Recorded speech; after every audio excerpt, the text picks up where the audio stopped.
because of a sudden rainstorm. I was trapped at the airport. I called Nathan, hoping he would pick me up. And he promised he would.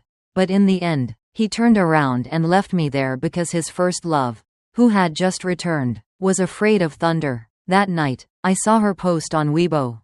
Under the warm lights, Nathan, who had never cooked for me, was cooking for another woman with a gentle expression. "Let's record someone's first time cooking," she wrote. The taste was average, but the effort was admirable. At that moment, I suddenly felt like a fool for chasing Nathan for so many years. I was stranded at the airport overnight. Although the staff thoughtfully provided blankets to all passengers, I still developed a low fever. It wasn't until the next afternoon, when the weather cleared, that I followed the crowd and got on a bus back to the city. During all that time, Nathan neither called nor messaged me. I was eating takeout when he came home. He moved his lips and asked, "Are you back?" I glanced at him indifferently without replying. Realizing his fault, he tried to explain. "I really wanted to pick you up last night. But you know, Astrid is afraid of thunder. Nathan has always been quiet around me. He only talks this much when he feels guilty." I said, tiredly, "You don't have to explain. I'm not angry." He had expected me to cry or throw a tantrum like before. But when I remained calm and distant, he didn't know what to say. He pulled out a small box from his pocket. Inside was a necklace. "No matter what, I was wrong. This is for you. Try it on. Do you like it?" The diamond pendant sparkled under the chandelier. It was indeed a beautiful necklace. In the past, I would have worn it excitedly and posted a photo on WeChat Moments. But today, looking at Nathan nervously biting his lip, I felt nothing. I simply said, "Thank you. Just leave it there." Nathan used to only need to give me a wildflower picked from the roadside to make me happy. Faced with my indifference, he was clearly at a loss. He took a deep breath and tried to get closer. "Yan, you're still angry, aren't you?" I know, being constantly disturbed by him. I lost my appetite. I put down my spoon and quietly said, "I'm really not angry. I'm just tired. Can you be quiet?" The atmosphere froze. Eventually, Nathan lowered his head. "I admit I've been neglecting you because of Astrid lately. But she just came back and isn't used to many things. I was just helping her as a classmate." I slowly pried open his fingers one by one and looked into his eyes. "That's your business. You don't have to tell me about it anymore." A flicker of disbelief crossed Nathan's face. "Didn't you care about Astrid? Why aren't you angry? Don't you love me anymore?" How ridiculous. Nathan always thought I was too nosy and suspicious. Why is he upset now that I've stopped caring?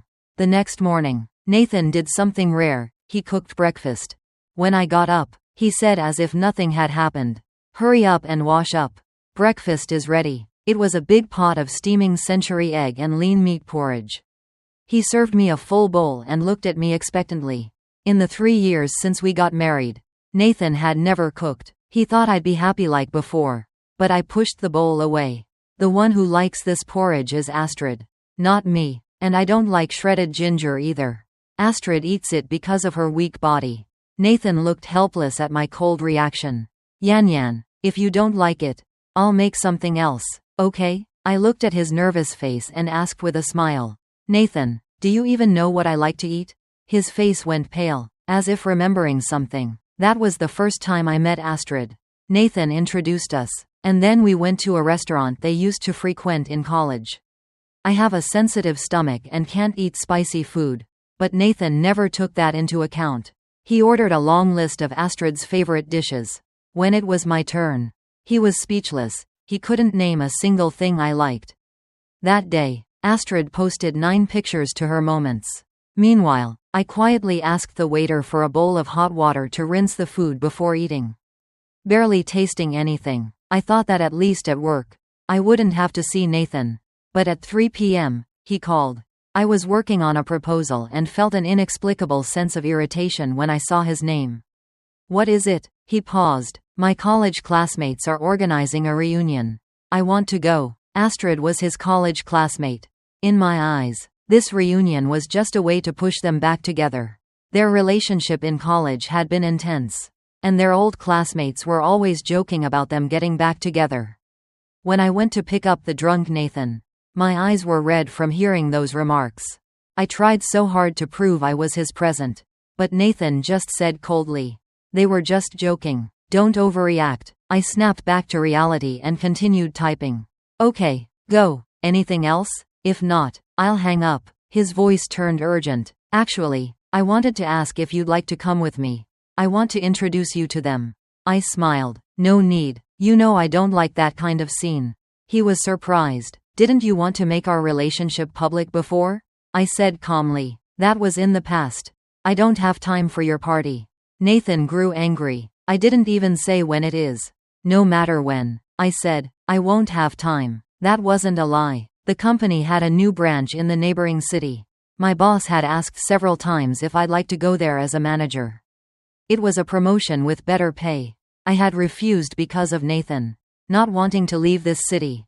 But now, when he saw my application, my boss asked curiously, "Didn't you say you couldn't leave because of your husband? Why the sudden change?" I smiled. "Some things, once you let go, you stop clinging to them." That evening, as I was finishing up work, Nathan called again. "I'm downstairs. Why haven't you gotten off yet?" I was a little surprised. What had he processed in just a few hours? He said nonchalantly, "I came to pick you up after work. You don't have to cook tonight. Let's go to that bubble hot pot house. Haven't you always wanted to go?" Last month, I saw this restaurant on Douyin and begged Nathan to accompany me there. After he agreed, I happily found the store and made a reservation for a room. We had originally planned to go together that afternoon. But just as I was waiting for Nathan to pick me up after work, he suddenly called and apologized, saying that something urgent had come up at work and he couldn't accompany me to eat hot pot. He told me that if I really wanted to go, I should go by myself. I didn't think much about it at the time. I really believed Nathan was busy with work. I didn't feel upset about his sudden cancellation. I just felt concerned. It felt meaningless to eat hot pot alone without Nathan. I thought the matter was over until I saw Nathan and Astrid sitting in the bubble house I had booked, eating hot pot in a store exploration video from the same city on Douyin. Nathan and I had a big fight about it. He tried to soothe me at first, but in the end, he said, "Anyway, you don't like hot pot. You just go to the bubble house for the atmosphere. So what's wrong with me going with Astrid?" I was so angry that tears streamed down my face. "Astrid, again. This Astrid, you're married. Don't you know she'll die if she doesn't cling to someone else's husband?" Nathan was furious and said, "This is between us. Why drag Astrid into it? Callista, I thought you were kind. But you really disappointed me." Nathan's accusation hit me like a mountain, making it hard to breathe. My mind went blank for a moment. Had I really done something wrong? My nails dug into my palms. The pain brought me back. "No, it's not like that. I've never been the one who did something wrong." "Disappointed? Why are you disappointed in me?" "Astrid went to college in this city. She was just revisiting an old place. What is there to take care of? It was the years she left you abroad that were the time when you truly needed someone." As soon as I said it, I regretted it a little. Nathan had broken up with Astrid in his junior year, right after his family went bankrupt. Falling from being a favored child to hitting rock bottom shattered his pride. At that time, his girlfriend also left him without hesitation. Nathan was hit hard and even suffered from depression, with suicidal tendencies. He took a year off from school. I was the one who stayed with him and encouraged him during that time, helping him out of the abyss. At that moment, Nathan's eyes turned red as he looked at me in disbelief. "What did you say?" he asked. I knew I had hit Nathan's most painful scar. I instinctively reached for his hand to apologize, but he shook me off. In the days that followed, Nathan never came home. I was overwhelmed with regret and self-blame for having said such cruel words to him. Eventually, I took the initiative to find him and make peace. Recalling how foolish I had been before, even my tone became colder. "The bubble house is only open during a certain season. And then it's gone." Nathan hesitated, then said, "Then let's eat hot pot together." "Okay, you didn't do that before." I looked at the sunset outside the window and replied, "You were right before. I really don't like hot pot that much." After hanging up, I ignored Nathan, who was waiting downstairs, and continued working until Rosalind, from the next desk, knocked and said, "Callista, your husband's car has been parked outside the company for a while. Why don't you go down and check?" I was stunned. Nathan hadn't left. I went to the break room and called him. "Why are you still here?" I asked. Nathan replied with some frustration. "I came to pick you up. If you're not leaving, why should I?" Some colleagues had come into the break room on purpose to eavesdrop. Although Nathan didn't often pick me up, because of his striking looks, many people in the office paid close attention to what happened between us. I didn't want to talk to Nathan, but I also didn't want to be the subject of gossip. I sighed and said I'd be down soon. Nathan's car was parked near our company and was indeed hard to miss. I got in, and we both spoke at the same time. "I bought you egg tarts from your favorite store. Can you park farther from the company? My colleagues saw you." We both paused. That store is a famous online hotspot. Every time we go there, we have to wait over an hour in line. One weekend, I asked Nathan to go with me. He agreed, but when I actually went to wait in line, he disappeared. Later, he explained that Astrid had burned her hand while cooking, and he rushed to take her to the hospital. The sun was scorching that day, but I felt as if I had fallen into an icy cellar. After 2 hours in the heat, I finally got the egg tarts I'd been craving. But looking at them, hot and fragrant, I had no appetite. Nathan hadn't expected me to be so blunt. A flash of hurt passed through his eyes. "So what if your colleagues saw me?" I pressed my lips together, unwilling to say another word. Nathan sulked for a while before handing me the beautifully wrapped bag. "I bought these for you." I looked at the bag and asked, "Did you wait in line for long?" Nathan's eyes were red. He finally found an outlet for his emotions. "I waited in line for 2 hours and waited for you even longer. The egg tarts are cold now." I didn't take the bag. I only said quietly, "Yes, if you don't know how to cherish someone, this is what you get." He looked at me sharply and asked, "What do you mean by that?" I looked out the window. There was nothing special out there. I sighed lightly. Usually, when I'm with Nathan, I chatter to keep the atmosphere light. But today, I leaned back and closed my eyes. I was too tired from work. The car was silent until Nathan's phone rang. He looked at the caller ID and seemed uneasy. I said flatly, "Answer it. Why are you looking at me?" Nathan answered the call and even put it on speaker, as if to prove he had nothing to hide. A loud noise came from the other end. Nathan straightened up immediately, looking nervous.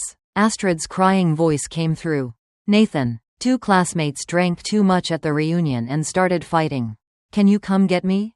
I'm so scared." Nathan tensed. He looked at me, clenched his jaw, and asked Astrid, "Did they hurt you?" Astrid sobbed, "Not yet, but it's hard to say. They're fighting like they don't care about their lives. I'm scared." Nathan looked at me. I knew he wanted me to speak up, but unfortunately, I was afraid he couldn't get what he wanted. In Nathan's eyes, I took his phone and said calmly, "Since you're afraid of being affected, why don't you just leave the party?" Astrid didn't expect me to be there too. After being stunned for a few seconds, she finally chose to maintain her image in front of Nathan. I was afraid they would lock the private room door and I wouldn't be able to get out. Nathan's face became uglier and uglier. I felt a sense of satisfaction from revenge. But if they really locked the door, Nathan wouldn't be able to get into the private room. The excuses Astrid came up with were full of loopholes every time. Anyway, Nathan never thought deeply. She knew she couldn't win the argument with me. So she just cried, "Yan Yan, I know Nathan cares about me a little more and you're not happy.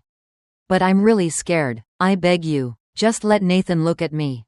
I listened to Astrid's crying with interest and said, "I didn't say I wouldn't let Nathan see you." Although Nathan didn't move in the car, his heart might have already flown to Astrid. Hearing what I said, he wanted to turn around immediately and go to the classmate gathering. But he still hesitated and asked me, "Do you agree that I can go find her?" I said lightly, "It's up to you." His hands tightly gripped the steering wheel. I knew he was struggling. In the end, he let out a long breath and said, "Wait for me. I'll be there soon." I wasn't the least bit surprised by Nathan's choice. He even yawned and dropped me off in front. Who knew that not only did Nathan not stop the car, but he also locked the door. There's really nothing between Astrid and me. Will you come with me? I was furious and yelled at Nathan. Are you crazy? Who wants to go with you? Let me out of the car right now. Nathan stepped on the accelerator and said to me, no matter what problems we have, let's wait until Astrid's matter is settled. We'll talk it over when we get home today. When we arrived at the door of the KTV private room, Nathan and I were almost hit by a flying glass before we even went in. Nathan stepped aside to block it for me. After making sure I was okay, he quickly ran into the private room to find Astrid. Before I entered, I saw Astrid throw herself into Nathan's arms. Her eyes were red and tears were falling. Her posture seemed full of attachment to Nathan. It's great that you're here. I knew you wouldn't ignore me. Nathan's body froze. He knew I would see everything. But in the end, he still stiffly reached out and patted Astrid on the back. Astrid, don't be afraid. I'm here. No one dares to touch you. The chaotic scene paused for a moment after seeing the sincere couple hugging each other. Until Nathan took off his coat, protected the sobbing Astrid, and came out to see me. Then he said to me, Yan Yan, Astrid was frightened. I have to take her to the hospital first. Can you go home alone?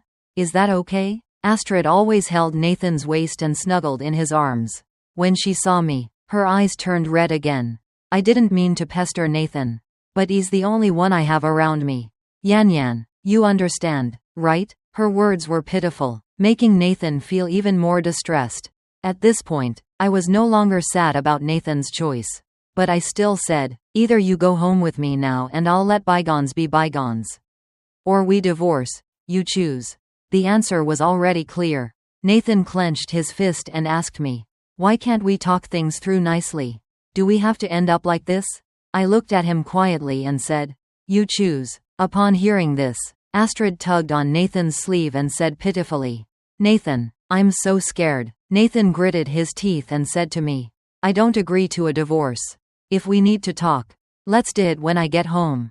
After that, as if afraid of regretting it, he left with Astrid without looking back. I looked at their departing backs and gently wiped away the tears from the corners of my eyes.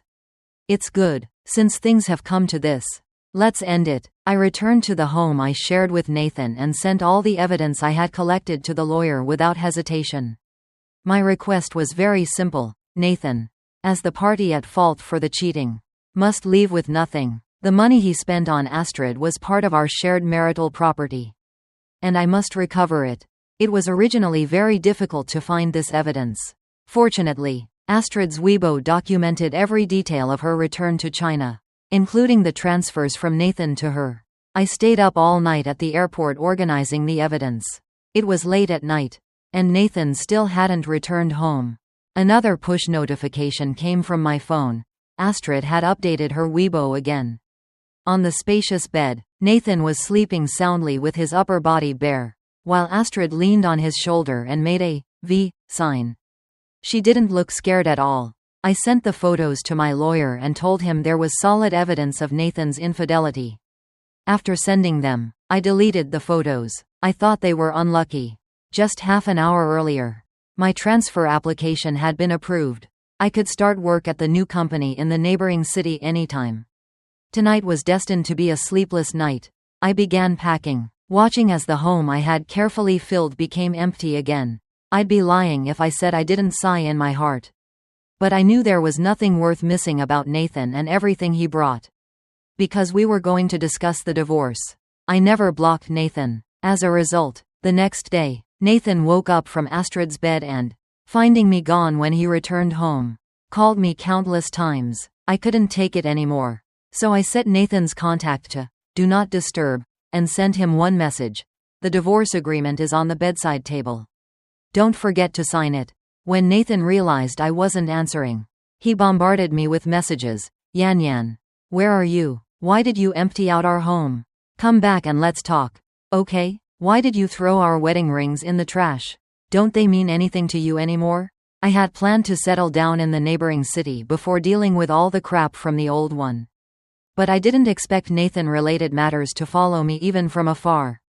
My former colleague Rosalind called and asked me directly, "Are there problems between you and your husband?"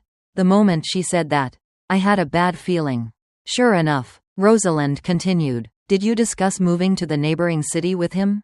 After you were transferred and left?" Your boyfriend searched for you like crazy.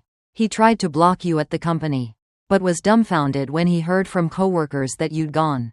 According to Rosalind, Nathan looked miserable. He was holding a large bouquet of flowers, wanting to make peace, but when he found out I'd left the city completely, the flowers slipped from his hands. A grown man squatted down, buried his face in his palms, and kept crying and apologizing.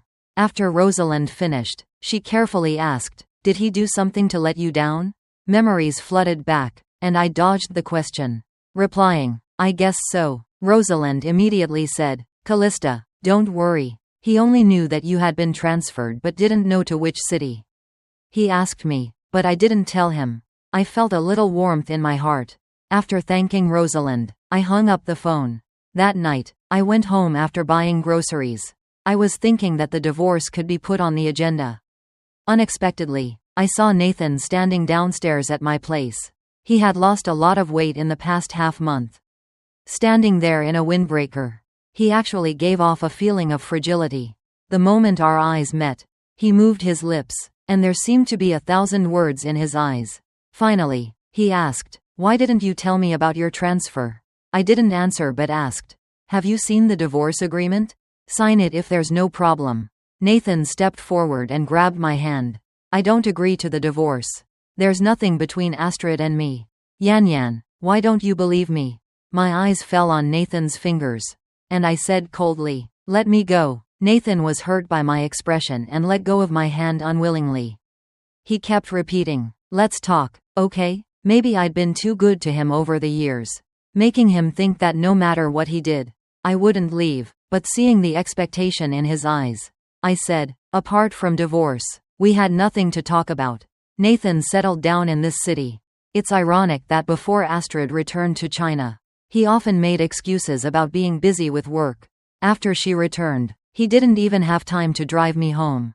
But when he realized I might truly leave, he suddenly became free. He brought me breakfast in the morning, bought me coffee at noon, and booked couple restaurants for the evening.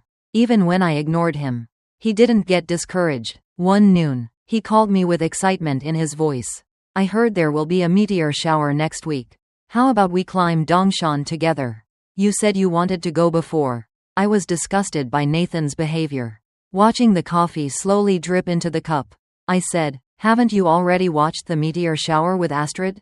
Nathan asked in a lost voice. "How do you know?" I looked at the message the lawyer had sent and smiled.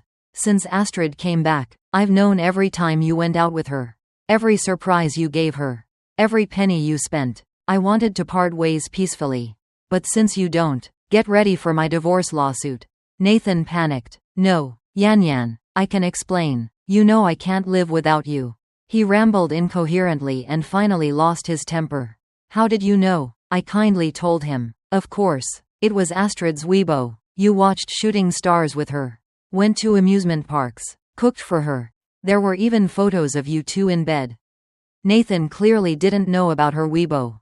For a moment, he couldn't speak. I hung up. After that day, Nathan left the city until a month later, when I got a call from his brother. His tone was full of accusations. "How could you be so cruel and file for divorce? Nathan has been drinking all day and keeps saying your name. Now he's in the hospital with gastric bleeding. He probably still thought I was the old Callista, who cared no matter what." But I looked at my freshly done nails and said slowly, "You dialed the wrong number. Call Astrid. She's the one Nathan really misses." There was a thud, then chaos on the other end. His brother shouted, Nathan. I hung up. None of this had anything to do with me anymore. On the afternoon of the third day, I received a message from Nathan. "I agree to divorce. Come back." When I returned to the city, my mood was very different. Without my care, the former wedding house was a mess. The curtains were drawn tightly, and the floor was littered with beer cans and cigarette butts. Nathan looked even worse than before. He had stubble on his chin and bloodshot eyes. When he saw me, he gave a weak laugh and reached out to touch my face but pulled back. His voice was hoarse. "You hate me, don't you?" I sat down, staring at the ceramic dolls we made during a past trip. "It's hard to say now. After all, there's love before there's hate." Nathan laughed bitterly, tears welling up. "I still lost you, didn't I? My heart was already calm. I chose my path. There's nothing to regret. When we went through the formalities, Nathan left with nothing but asked to keep the wedding house. I had no objections. There's a 30-day cooling-off period for divorce. I planned to stay one night. I had left in a rush and hadn't said goodbye to many friends. I was about to ask some out for dinner that afternoon when I got a call from Astrid. She no longer acted in front of Nathan. "Didn't you already leave? Why are you still clinging to Nathan? Are you that cheap?" I replied calmly. "Mind your mouth. I've already completed the divorce procedures with Nathan. Funny how you became a mistress just to get the man you wanted. But now that I'm gone, he still doesn't want to be with you." My words hit her sore spot. She gritted her teeth. "Callista, let's meet," I said slowly. "No," she provoked me. "Why, you don't dare?" I smiled. "You dare to scream as a mistress. Why wouldn't I dare? I just find it disgusting." Astrid went crazy on the phone. And I wasn't idle either. If I didn't recover the shared property she had taken, I'd take her last name. According to the expensive private detective I hired, Astrid's real name was Astrid. She was born in a poor southern county. She was with Nathan for money. When the Fu family went bankrupt, she quickly found another rich man and went abroad. She tried hard to marry him, but he only toyed with her. Not only did she fail to marry as planned, but her body was damaged by his twisted games. Later, the wealthy second generation followed their family's arrangement for marriage. Astrid was determined to tie him down through surrogacy, but she was severely beaten by his fiancée, making it impossible for her to stay abroad. Astrid returned to China and saw that the once bankrupt Nathan had made a comeback. So she had the idea of taking advantage of Nathan's lingering affection for her to get promoted. Unfortunately, Nathan had violated the rules and crossed boundaries in our marriage countless times. But after I divorced him, he began to regret everything and completely cut off contact with Astrid. A few months after Astrid returned to China, Nathan had already spent millions on her. I had to recover that money. With Nathan's help, she successfully secured a job at a medium-sized enterprise. I bluntly compiled 2 sets of evidence regarding Astrid and Nathan's affair, one sent to Nathan's company, the other to Astrid's. Photos of the two of them in bed were everywhere. Nathan was fired because of this scandal. Astrid was not only dismissed from her job but also exposed by a client's wife for deliberately seducing her husband. She tried to ask Nathan for help, but he had become deeply depressed. His company fired him over the scandal, and he couldn't even help himself. Even the fiancée of the wealthy second generation returned to China to get involved. Her photos were far more explicit than mine. Astrid's various private pictures were widely circulated in the city. The scandal was even posted online by the rich second generation's fiancé. For a time, Astrid was condemned across the internet and labeled a professional homewrecker. Nathan finally realized who he had truly loved, but his regret came too late. I admit that I had neglected him recently because of Mingyue, but she had just returned to China and was still adjusting, so I only helped her out of friendship.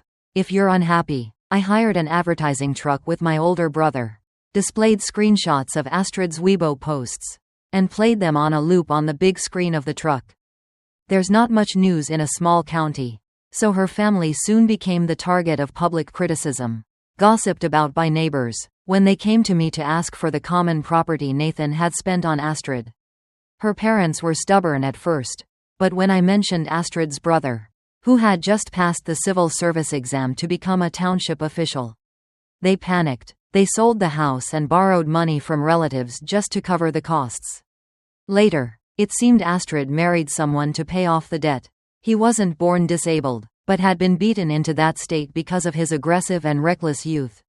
One can only imagine the kind of life Astrid, now with a ruined reputation, had after marrying him. But none of this had anything to do with me anymore. The 1-month divorce cool-off period ended.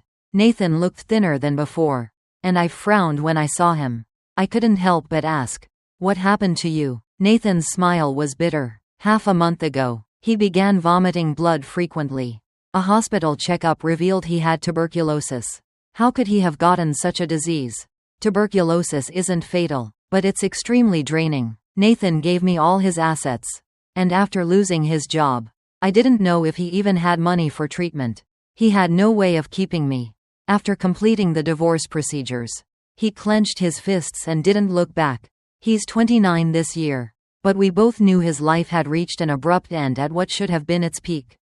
Feeling something in my pocket, I reached in and found the wedding ring Nathan and I once shared. He must have slipped it in when I wasn't paying attention. I held it in my palm, remembering every detail of the day we chose it. A gust of wind blew, and the ring slipped from my hand, rolling across the ground and dropping straight into a sewer.